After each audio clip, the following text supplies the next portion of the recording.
We're on to the next step, which is the adjustment of the trace rotation, and has a minimum modification to the default configuration, and that's to couple the channels to ground, specifically channel 1, and to bring the trace into the center of the position on the screen. And that's not too hard to follow. What it does say is that the adjustment control for the trace rotation is going to be VR2. I have found that this is not entirely the case. And looking at the circuit board, we see there aren't even provisions anymore for this variable resistor. But what I found is that over here up front, there's a potentiometer that's been relocated, and that one actually says trace rotation. This potentiometer that's labeled trace rotation is actually annotated as VR8 and not VR2. We can see that this is pretty much self-explanatory. Turning the potentiometer moves the trace. What we want to do is optimally set it so that it is perpendicular to the graticule, and with that the trace rotation will be aligned and this procedure will be completed. Once completed, a perfectly parallel line should be displayed as shown here with the background illuminated so that you could see it better. The next step deals with the adjustment of perpendicularity, and that one calls for the injection of a sine wave at 1 kilohertz adjusted on the oscilloscope in such a manner that the sine wave takes up all 8 segments of the graticule. And I'm using again the Field Tech to do this, and I've done it in such a manner in combination of setup with this unit that we end up with a build out on the unit like this. And basically what it's saying is that if the resulting value in XY mode is not a perfect horizontal line or perpendicular, which we should see, that we should adjust VR3 in order to accomplish that. Again, we run into a problem because there is no VR3 on this circuit board. My issue in all this is that when I put it in XY mode, the line that is produced is in fact perpendicular, and there is no need for further adjustment of this line. The area that used to contain the potentiometer was right over here, where these 3 solder joints are, and you can see that there is no hole here. We'll have a look at the other side and see if there's a cable coming off of there. Whether there is or there is not for this unit does not matter. There is no adjustment to be made on this unit. It's just a matter of curiosity. And if it comes to the point where the CRT would have to be removed to gain access to it, I'm going to skip it, because for this one there's nothing to do. This is just for the benefit of the video. Strange as it might seem, this one right here, though labeled differently on the original diagram, is labeled on this circuit board as VR3. Whether it has the same functionality is to be determined. I guess for the purpose of this video, I could go and find out. Maybe we'll do that right now. I could tell you that the adjustment that I attempted, VR3, on this board was not the correct variable resistor, did not have the intended effect that I was looking for, and I was able to move it back. And the reason I was able to move it back because the effect that it had was, or the side effect that it had was, it made this sine wave, the product, much smaller and much brighter, or much larger and much bigger, and out of focus, an entirely different thing, and didn't change how perpendicular it was in XY mode. No effect on the perpendicular or perpendicularity at all. Looking at the fact that I had it set up perfectly, I was able to get it exactly where it was, bring it back to where it was, and say, okay, we're not messing with it anymore. The one in XY is still fine, and that's okay. I'm moving on to the next step, and that step is done. Here's our next setup. It's the adjustment of pattern distortion. And basically what we're doing is we're putting signal into channel 1 and channel 2. Channel 1 is supposed to have a 100 kilohertz sine wave, and channel 2 is supposed to have a 1 kilohertz sine wave. And we're going to put that into XY mode, having equal amplitude, and we're going to set up a pattern that fills the entire screen. I've set up the Field Tech with the connectors right here. Field Tech is configured, and they are going into the oscilloscope, and the oscilloscope is in XY mode. And it's basically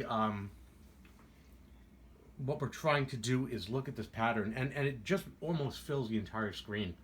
And the only thing we're really interested in is the end of this pattern right here. What we're looking for ideally is kind of like a square, which is exactly what we're seeing. And we don't want it to bend and fold and look rounded. We want a nice sharp corner. if we look at the diagram also tells us that it shouldn't be rounded or oval or distorted in any way. And if it's distorted, then we should adjust VR10. As it would turn out, there is no VR10 on this modified card either. There's a very good chance that that VR3 that I adjusted in the last step, as I did before, is actually VR10, the step to do this. I couldn't tell you with any degree of certainty without going and adjusting something that I wasn't really sure of. So all I'm going to do is state that this is the test that's conducted. The deviation, maximum deviation, is 0.2 per division, which clearly this does not have. This is almost a perfect 90-degree bend. There's no distortion. It looks really nice. I could further go and make this smaller and see that that is a very nice square. It's not distorted. I'm going to say that this step is fine, at least from the aspect of it doesn't require any further adjustment in order to bring this into calibration. The next adjustment to be made happens on a different card. The book calls this PCB out as X731330 and also lists the specific potentiometers that need to be adjusted to make this adjustment happen. The specific adjustment in question is the adjustment of the CRT Center, which is actually pretty important. In showing the picture of where it's actually located, come to find that in this particular unit, the card is X731510, most definitely an upgrade from the original card. I find that particular connectors that can be seen on the card that are actually plugged into it, as well as certain resistors and cables that meet into this card, are also ones that meet into the original one found into the picture. And the dimensions are similar, the location proximity is similar. This is the card. It's an upgraded version of that card. My only concern is whether the test point numbers or the adjustment numbers VR1, 2 are still the same. To make matters even more interesting, in order to conduct this test, it says that you have to short out test point on X731320. That's this card right up here. And the test point is right over here. That's not too bad at all. Except that's not what this card is on this unit anymore. It didn't take a whole lot to find it, but it's called X731500 now, and the card looks different. So I wanted to point that out. We'll be seeing a lot of this going through here, that all the card numbers are labeled differently at this point. Another thing worth mentioning is that when the test point is shorted, the variation is minimal because this one is on the money. I should note that as I short the test point, I have it centered right now, set up according to the procedure. There's almost no variation right now, so there's very little to fix, which is good. You can see it deviates just a little bit, and the contacts are dirty, so I gotta scrape it to get a good contact. It goes up a little when I do it. The thing is that the ones that are annotated, the VR1 is not the one. It doesn't do anything. I've adjusted it and then adjusted it back. If it does do something, it doesn't do this. So I believe it's number 4 is the one that actually does something, but I really can't be sure. This is the best we could do with this documentation, but this one seems centered, so we're going to move on to the next step. The next step discusses the channel 1 DC balance and the channel 2 DC balance. It is the exact same process for both channels. They'll be done in unison, and this step calls out PCB X75-1120.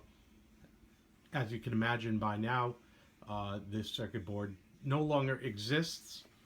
This is what it looks like in the manual, and if we look on the oscilloscope, we'll find something entirely different.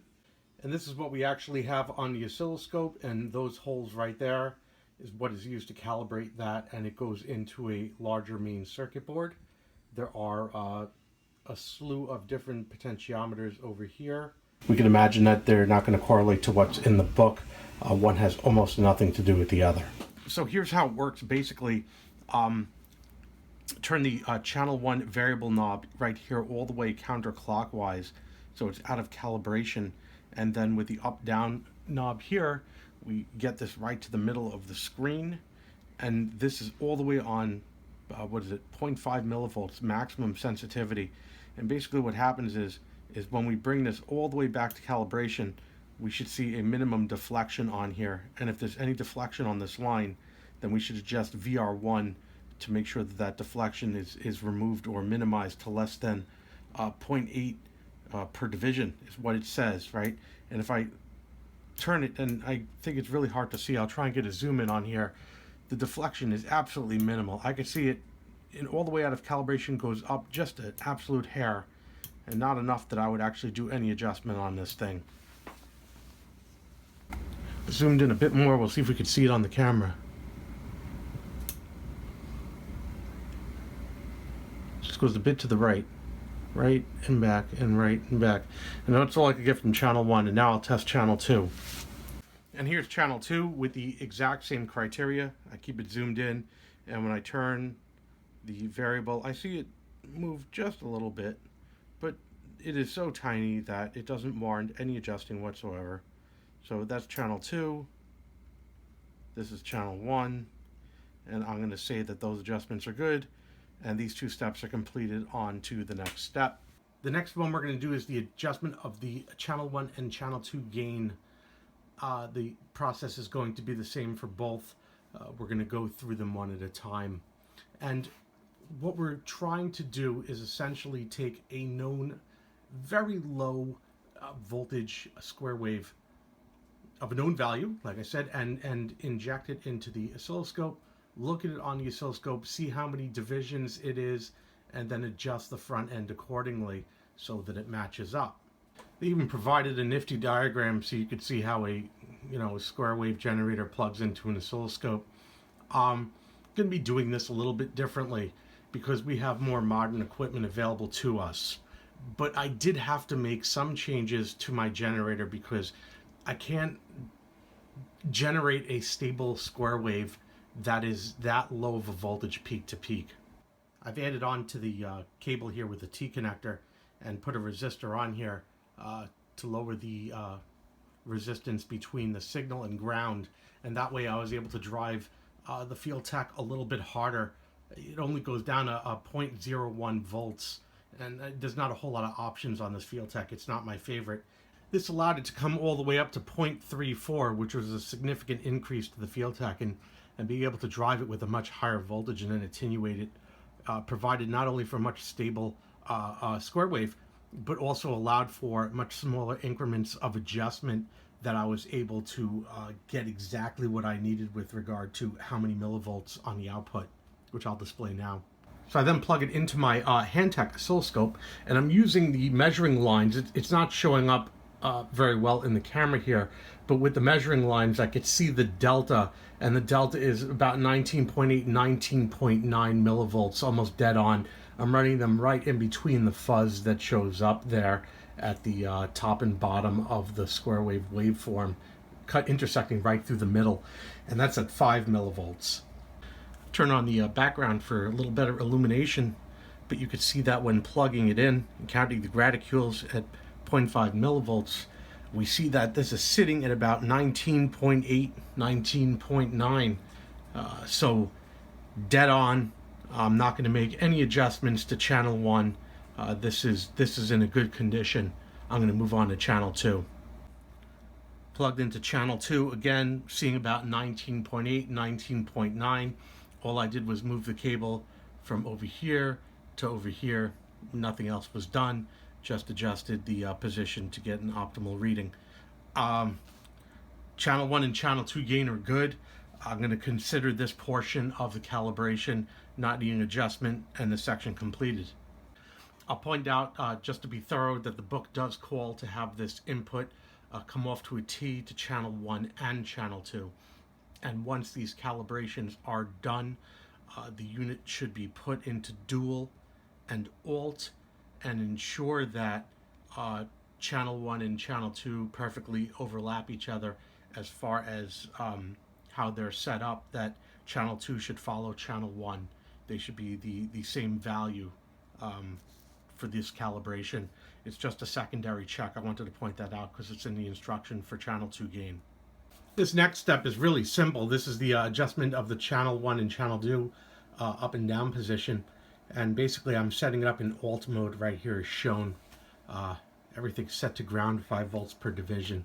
What they want me to do is basically have the channel 1 and channel 2 position knobs pointed at 12 o'clock.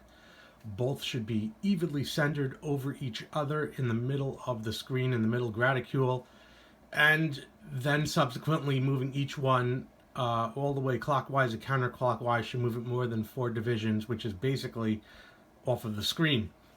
Here are the 2 knobs. They are sitting at 12 o'clock.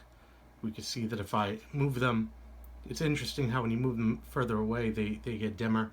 That may be a function of the oscilloscope, I believe. This is the other one. However, when I bring it into position, right in the center graticule, it's pointed at 12. I can see a dash right here. Same thing for this one. And the other test is if I go all the way in one direction, it's more than 4. The other direction is more than 4. And then this one, same thing, more than 4, more than 4. That completes all the parameters of this test. This test is done. The next step directly under it says that in just working with channel 2, which I bring to the middle here, this is only channel 2 now, I should hit channel 2 inversion, and because it's coupled to ground, there should be no change or as little change as possible. I bring it to the middle, right? And if I hit it, we could see that there is a slight amount of fluctuation on the inversion, and that should not be the case. And the step says that if there is inversion, it should be adjusted with VR15. This one here appears to be VR15. This is where we'll make the adjustment. As it would turn out, VR15 was not the one. Luckily, I marked the positions before I make these changes, so I was able to put VR15 back where it was. It occurred to me, all things being equal, most of these potentiometers match from channel 1 to channel 2. Working my way back on this board, I noticed that the first odd man out is in fact this one. And sure enough, that was the one that was required to balance that. So it is not labeled correctly on this, as anybody would have guessed at this point, but I was able to bring it into balance by adjusting that correctly. Check of channel 2 inversion now shows very minimal deflection. A tiny bit, but well within the standards that were set up in the documentation. The plus or minus half a division. So yeah, that's about it. The next step discusses the 5 times gain, something that's not probably going to ever be used on this, like many of these functions, but we're going to go through it anyway right quick. And I set up these settings on here in support of this. And basically what I'm doing is I'm taking a 5 millivolt signal, and 5 millivolts should be one measurement on the graticule, 5 divisions at 5 millivolts per division. Makes sense, right? And I've set it up on the hand tack and using the field tack, same procedure as last time, to get a very small voltage. And then I've moved it over, and you know, if it looks good and it's showing 5, then on both channels and fine, I can proceed with the test. And basically what I want to do is see that 5 multiplies by 5 when going into 5 times mode. It's not really hard to understand how this works, but both channels 1 and 2 should be able to do this predictably when pulling the red knob out for this. And this is the input in channel 1, and this is at 5 millivolts per division, and we can see it's at 5.5 divisions right now. And if I go and pull, and I've set, it's not centered, I've set it up so I can read it. And if I pull the 5 times, and I also have the bandwidth filter on because it's less fuzzy. If I pull it and then readjust, obviously for readability, I could then get that centered right there. I could go and count 1, 2, 3, 4, 5, and then plus, you know, 1 more, given the thickness. And I could see that it's basically 5 times bigger than the one I originally started with. This tells me that the 5 times for this one is calibrated. I'll repeat the procedure for channel 2. Channel 2, same thing applies, and this 5 millivolts has already been calibrated in the previous step. We know this is good.